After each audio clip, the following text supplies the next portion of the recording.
from the sky.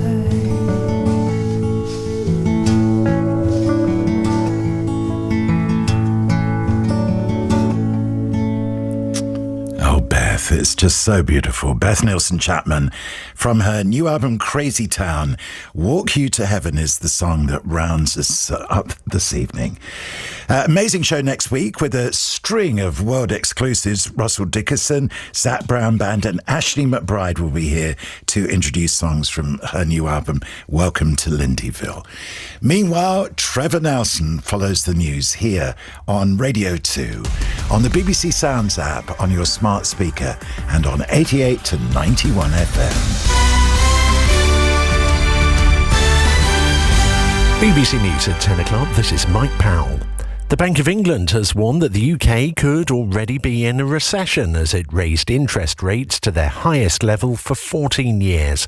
The base rate has gone up by half a percentage point to 2.25% as the bank tries to curb soaring inflation.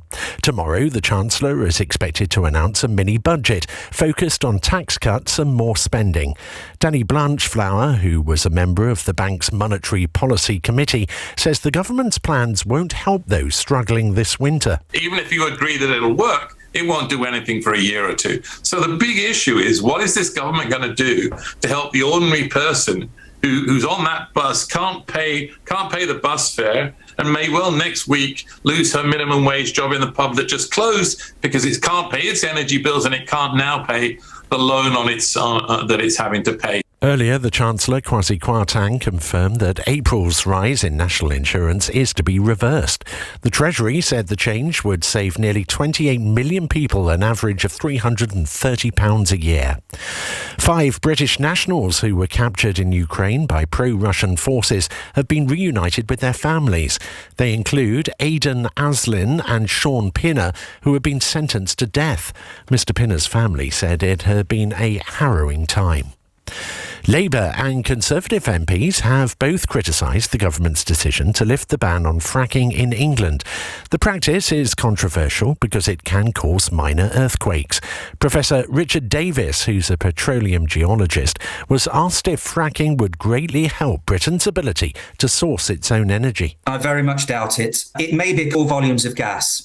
And to make any dent on the 3 trillion cubic feet of gas, or 2.8 trillion cubic feet of gas we use every year, you would need hundreds of boreholes drilled every year. Now, so far over the last decade, a handful have been drilled to explore for shale gas. A 15-year-old who was stabbed to death outside his school in Huddersfield has been identified by police as Kari McLean.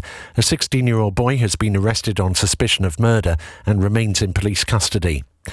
An inquest into the death of a woman with an acute dairy allergy who had eaten a wrap bought at Pret a Manger has heard that it contained traces of milk, despite being labelled dairy-free. 42-year-old Celia Marsh suffered anaphylaxis shortly after finishing the wrap. One of her daughters, Ashley Grice, broke down in tears as she delivered a statement outside court. Mum's death, like so many other allergy deaths, was entirely avoidable. We need better testing, better labelling and better healthcare to prevent other families having to carry the grief that we will always hold. Enough is enough. Thank you. In football tonight, Wales have been beaten 2-1 by Belgium in tonight's Nations League tie. The weather tonight, rain continuing across Wales and parts of central and southern England. Clear spells elsewhere with some showers in Scotland. BBC News, it's 3 minutes past 10. Thank you very much, and thank you to Bob Harris. Give me a sheet, sheet.